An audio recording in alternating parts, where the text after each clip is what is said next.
कृपया बैठ जाइए। बच्चों, जैसे कि आप जानते ही हैं, हम अपने विद्यालय में भी अब श्रीमद् भगवत गीता के श्लोकों का अध्ययन आरंभ कर चुके हैं।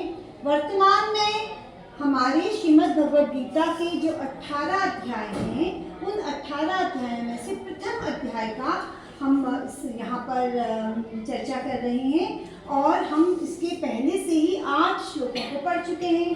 अब इस वर्तमान में हो क्या रहा है?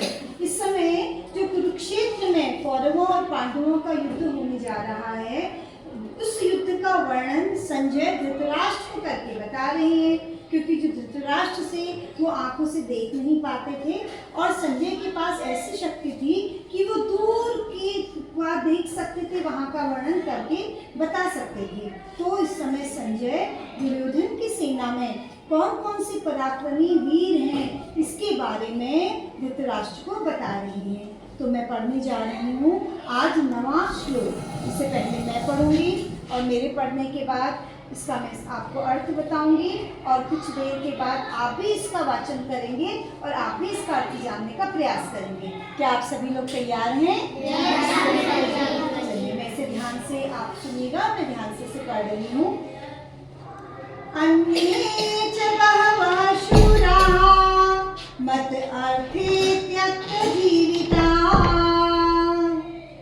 नाना शस्त्र प्रहरणाः सर्वे युद्ध विशारदा। अर्थात ऐसे अन्य अनेक वीर भी हैं जो मेरे लिए अपना जीवन त्याग करने के लिए उद्यत हैं। वे विभिन्न प्रकार के हथियारों से सुसज्जित हैं और युद्ध विद्या में भी निपुण हैं। यहाँ पर दुर्योधन बता रहा है अपनी सेना के बारे में कि उसकी सेना में कितने वीर पराक्रमी योद्धा हैं। एक बार मैं पुनः से पढ़ रही हूँ।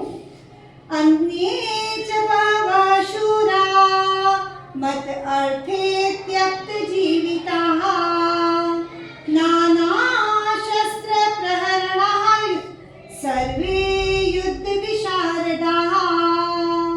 अर्थात ऐसे अन्य अनेक वीर भी हैं जो मेरे लिए अपना जीवन त्याग करने के लिए उद्यत हैं। वे विविध प्रकार के हथियारों से सुसज्जित हैं और युद्ध विद्या में निपुण हैं। तो ये हमारा 9वां श्लोक था जिसे हमने अभी पढ़ा। आपको समझ में आया?